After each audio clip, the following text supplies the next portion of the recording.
Moi, je me présente, je m'appelle Saïba Keïta. Je suis le président de la cellule d'initiative pour la mise en œuvre du projet Jatrofa dans la communauté rurale de Néguébi.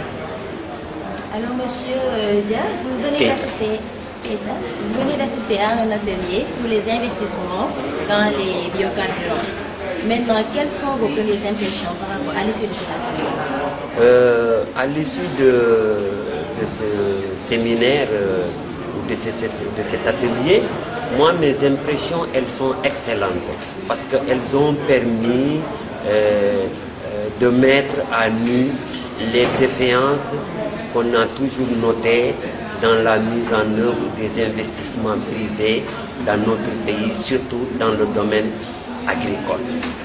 Elles sont excellentes. Des questions essentielles ont été soulevées quant à la mise en œuvre de ces investissements. Vous avez parlé des défaillances dans les processus. Selon vous, quelles sont vos propositions pour faire face à ces défaillances? Les propositions, pour moi, elles sont nombreuses.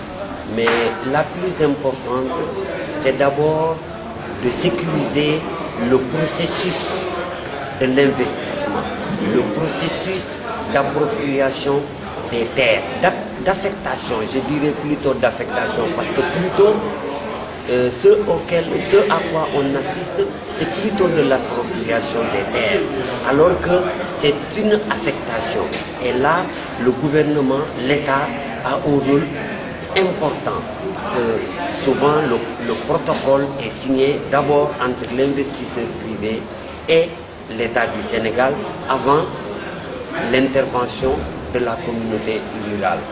Alors là, il faudrait que de plus en plus l'État mette des garde-fous pour sécuriser les terres de nos populations, les sécuriser en vue de la réalisation d'une sécurité alimentaire.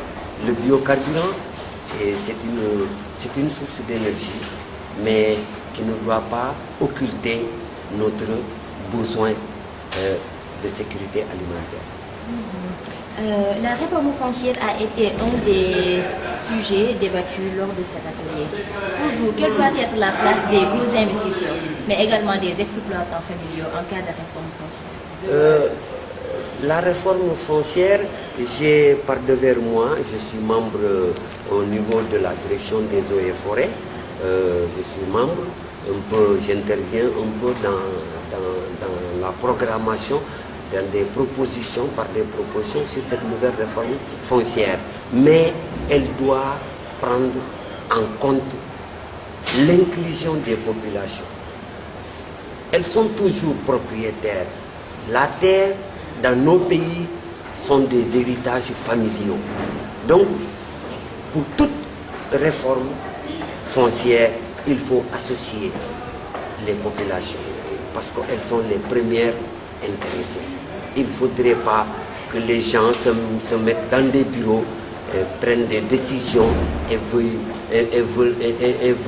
imposer ces décisions par une loi. C'est des lois qui ne seront jamais respectées parce que les populations n'ont rien d'autre que leur terre.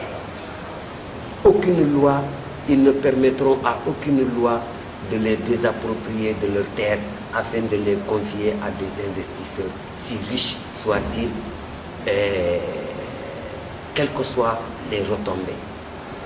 La sécurité de nos terres doit être au centre de toutes les décisions politiques à prendre. Donc si je comprends bien, il s'agit de sauver les exploitants familiaux, mais également de s'ouvrir vers les investisseurs agricoles.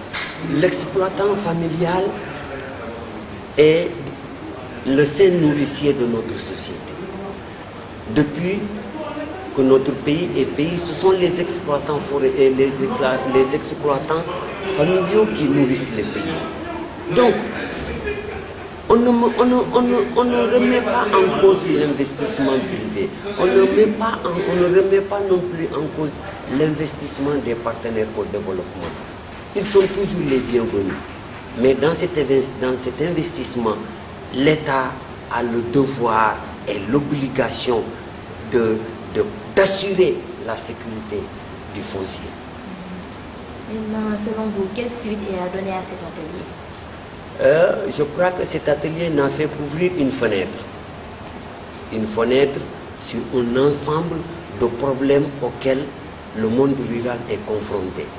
Donc, nous pensons que cette fenêtre doit être élargie et l'État, le ministère de l'Agriculture, les ministères techniques compétents doivent saisir l'opportunité. On doit donner, moi je pense qu'on doit donner plus de moyens et plus de pouvoir à EPAR pour mener ce travail à bien. Parce que c'est un travail d'une valeur scientifique inestimable. Inestimable. Inestimable. Monsieur Keita, EPAR vous remercie. Merci, c'est tout le plaisir pour moi.